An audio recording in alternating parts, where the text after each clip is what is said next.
Oke, selamat pagi. Assalamualaikum warahmatullahi wabarakatuh. Sedikit saya akan memberikan pandangan yang sangat penting untuk kalian semua dan nanti akan saya kasih info-info di sini. Langsung saja ya, nggak pakai lama-lama lagi. Ini betul-betul game permainan kita perhatikan TA ini. Ya, ini kan waktu kondisi turun seperti ini udah ketakutan kawan. Udah kayak kiamat aja. Turun gini itu kan kita berpikirnya bakal ke sana. Udah pusing, tujuh keliling, pusing. Ini manipulasi aja. Game. Tahu-tahu paham kayak gini nih. Ya. Sama juga waktu ini terjun dibanting ke bawah gini. Wah, sudah pikirannya keluar semua kata-kata kotor. Hutan semua udah putus asa. Ini memang kripto itu wajib begini. Setelah begini tahu-tahu pam lagi. Ini sama. Kondisi turun gini udah panik. Sudah pokoknya nggak karuan. Pokoknya habis-habisan pokoknya. Apakah dunia ini akan hancur? Apakah dunia ini akan kiamat besok? Kan enggak. Apakah ekonomi besok sudah habis semua, nggak ada yang dimakan? Kan enggak. Semua mereka tuh banyak uang kok. Ya, di Indo aja uang banyak. Ya masalah game saja uangnya diumpetin di kantong masing-masing, diumpetin di USDT, segala macam krisis ekonomi, krisis global, tidak bengek, naikkan suku bunga, Jepang besok malah menaikkan suku bunga, Paul malah pangkas macam-macam. Ini game ya. Pokoknya nggak ada drama yang berakhir. Cerita itu pasti ada aja. Ya ini kita lihat secara fakta di dalam kadang-kadang saya memperhatikan candle yang panjang ini. Ini waktu turun gini, ini pas yang masuk di atas ini, kemudian turun kayak gini nih. Apakah nggak paniknya kayak apa ya? Stres di sini, nguji kesabaran. Paniknya kayak apa ini? Pasti ada CL berkotakan gantung diri banyak mungkin. Tahu-tahu pam begini, wah misalnya minta ampun. Sama juga ini yang terjadi, yang masuk di sini, kemudian dibanting ke sini, ke bawah. Ini pasti banyak CL di sini. 2 tahunnya pam lagi. Ini udah berkali-kali, ke satu, kedua, ini ketiga nih. Wah, dibanting ke bawah sini udah ondal-andel. Yang ngambil di sini bagaimana urusannya ini? Wah, pusing, stres, tujuh keliling. Nggak taunya nanti tahun 2026 di kuartal 1 ke sana. Bisa jadi. Itu ya. Kemudian saya akan kasih info untuk kalian. Ada koin-koin yang memang di sini ada koin yang memang buat game. Artinya ada koin yang buat game dan ada koin yang memang untuk di long investkan. Jadi investor institusional kelas kakap paus-paus besar itu nggak bodoh kawan. Koin yang mereka akan di long investkan contohnya BTC, BNB, ETH, SOL walaupun tetap aja ada naik turunnya, tapi mereka yakin untuk long invest jangka panjang mereka cueki. Biar aja turun BTC, biar saja ETH turun, SOL turun, BNB turun, bodoh amat semakin turun semakin asik nanti saya akan tembak di harga bawah. Itu karena mereka tahu. Untuk meme coin contohnya, cuekin dulu PP, biarin aja turun di longsor kendor, bodoh amat, saya akan serok di bawah. Saya yakin PP ini ke depan akan jadi pump besar. Ya, mereka nanti investor akan yakin, sementara cuekin PP, tapi suatu saat dia untuk long invest jangka panjang pasti akan pilih PP. Dan PP ini termasuk laris ya. Vitalik juga doyan PP, BlackRock juga pernah cuan di PP banyak. Ada Elon, sekarang GZ adopsi banyak. Jadi nggak ada yang perlu khawatir kan ini game contoh ini ya. Koin-koin yang memang dia nggak ada investkan, jadi koin itu sudah punya nilai sendiri atau punya kasta sendiri. Wah ini koin PP biarin aja dulu, diemin biar turun aja dulu, nanti serok di bawah. Kita mainkan, kan banyak orang yang FOMO, orang pemula. Ayo kita mainkan yang lain. Contohnya, wah ngalahin PP, hebat ini.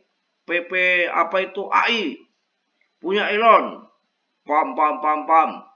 Kemudian setelah dipam, orang yang FOMO, orang yang emosian, yang terpancing tanpa ngerti, terutama pemula yang tidak tahu fundamentalnya, fundamennya nggak tahu, serang saja. Naik tinggi dibanting sama paus dan pausnya tidak akan pernah kembali lagi karena koin itu kriterianya untuk game, bukan untuk long invest. Kemudian muncul lagi Modeng. Wah, hebat. PP nggak ada apa-apanya dengan Modeng. Modeng jos. Oke. Dipam. Kemudian apa yang terjadi? Setelah itu kriterianya koin itu hanya untuk pam-paman, hanya untuk karbitan. Ya makasih. Paus itu setelah mancing di pam harga atas naik, kemudian banyak investor yang kejebak masuk, kemudian ngaceng ya.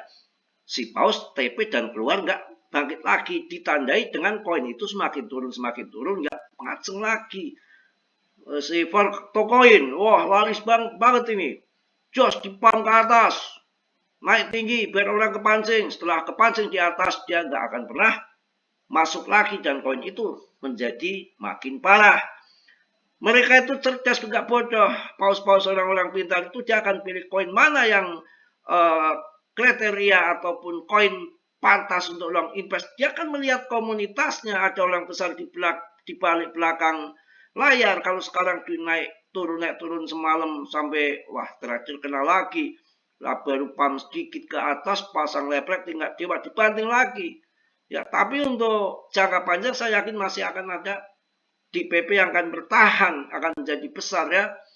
Ini koin CMC ini kuat ya, kalian bisa masuk ini. Ini koin yang punya fundament bagus, yang punya orang besar juga, punya market cap ini, punya CMC. Ini jangan dilihat kalian 3 jutanya, ke depan puluhan juta masuk, asal kalian sabar masuk. Ini market cap-nya masih kecil, cuma pasokannya sedikit, makanya harganya mahal dan ini rankingnya masih di atas 115 kalau nggak salah. Kalian bisa sikat ini koin. Ya, namanya cari game-game kayak yang bagus. Mengenai BTC. BTC sekarang kok turun terus. Ya nggak jadi soal. Saya tahu persis perjalanan BTC harga di bawah 300 juta masuk ke 500 juta. Menjelang ETF dinaikkan 600-700 juta. Ya, habis halving BTC ngaceng lagi. Itu semua untuk BTC nggak banyak yang terutama BlackRock membuat ETF, yang lain-lain, paus-paus, termasuk Tether, Fidelity, JP Morgan, semua mereka masuk di bawah harga 1 miliar kok. Ini benar. Ketika kemarin 2,1 miliar udah cuan banyak, ya mereka gunting dengan yang dikambing hitamkan kalau dulu. Perang, inilah dadek mengek. Sekarang apalagi yang akan dikambing hitamkan? Bukankah dipangkas suku bunga 3 kali kok BTC nggak terbang malah turun? Wong ini game permainan mereka yang kendalikan, mereka yang kontrol. Saatnya nanti dikendalikan PAM, dibikin terbang. Coba dipikir aja, 3 kali pemangkasan suku bunga dengan hanya isu Jepang besok akan naikkan suku bunga semua, market hancur kendor. Menaikkan suku bunga kayak apa, Jepang juga kalau mereka paus nggak jual bandarnya BTC nggak akan terjun. Mereka jual cuma jengkelnya, jeliannya membawa altcoin jadi terbang. Sedangkan tahun ini tuh yang pam gila-gilaan tuh BTC, altcoin masih tertekan. Ketika sekarang masih gunting BTC belum selesai, kenapa nggak digunting sekalian mas bro, harga tinggi kemarin sekalian banyak dibikin di bawah 1 miliar ya. Mereka pinter juga kalau sekali dia jualan banyak ya harga kebanting ke bawah, nanti orang pada ketakutan ya. Dia akan terjual juga di harga yang murah. Ya makanya cicil jual. Oh udah murah ini terjun nih BTC 1,3 masuk. Naik lagi 1,5 mereka TP lagi. Terjun lagi nih 1,4 miliar. Ya, kemudian udah turun nih, mereka masuk lagi, naik lagi, TP lagi, supaya dia bisa jualan di harga yang mahal begitu ya. Pokoknya santai aja lah ya, kita tunggu aja. Mau kendor, mau longsor di bawah kemana juga terserah mereka. Sekarang pun harga sudah berdarah-darah, kita tunggu sampai naik lagi ya. Semua turun kok. Doge aja cuma 2000, PP hancur, semua hancur, bukan hanya PP, sekarang jadi hancur ya. LTC aja yang punya blockchain sendiri, yang punya halving aja sekarang lagi nowhere. Ya nggak, jangan nyalain PP. PP sih masih bertanding ranking 43 ya, dengan ranking 43. Biasa aja, santai aja, semua lagi kendor, mau ngapain lagi? Ya longsor, hidup sangkut kendor ya. Inilah dunia kripto. Tapi kalau lihat TA tadi, ya hati-hati kalau nanti spekulasinya kayak gini. Ya biasa, ya naik, yang beli di sini FOMO, banting turun. Kalau lihat perhatikan kan ini yang beli di sini tuh kayak apa sakitnya di sini. Kemudian CL ya jadi korban, nggak taunya PAM. Ini sama kayak sakitnya kayak apa yang beli di sini, kemudian ngepam. Ini lagi terjadi gini kalian CL. Aduh ya, nanti kalau Januari tiba-tiba kayak gini kalian apakah nggak nangis di pojokan? Ya sudah terlanjur turun ya biar saja mau dibikin turun sampai kemanapun. Yang penting kita nggak main lepret, itu masih utuh koin-koin kita. Ya mungkin itu aja untuk pagi hari ini. Ya kita sama-sama memblade dulu. Ya selalu saya ingatkan juga untuk kalian, dalam dunia kripto sangat berbahaya, berisiko tinggi, apalagi kripto bisa habis-habisan disikat sama bandang. Koin nggak scam aja mending ya. Udahlah, yang nggak kuat mending minggir ya, jualan kerupuk kayak apa ya. Pokoknya risiko ditanggung masing-masing. Mas Bro tidak bertanggung jawab atas kerugian kalian, semua kerugian ditanggung masing-masing. Karena di dalam grup juga sudah menyampaikan ada cuan 50 kali, 40 kali lipat ada, 10 kali lipat ada, 30 kali lipat ada, yang cuma 500% juga ada, masing-masing ya, rezeki masing-masing, tergantung permainan kita ya, tetap dikocok naik turun. Si Baduki dulu gak ada harganya, nanti kalau tahun-tahun PP harganya gila-gilaan juga bisa jadi ini kripto. Sabar saja, kita juga main-main yang ya wajar-wajar saja, nggak sampai main yang tinggi miliaran tuh enggak ya. Kalaupun hancur juga kita nggak jadi bergedel bener ya, masih bisa ngarit ataupun lawan bebek ya.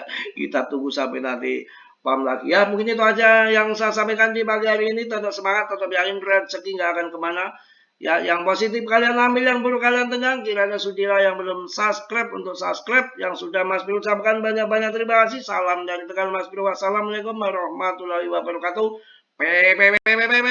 Cas.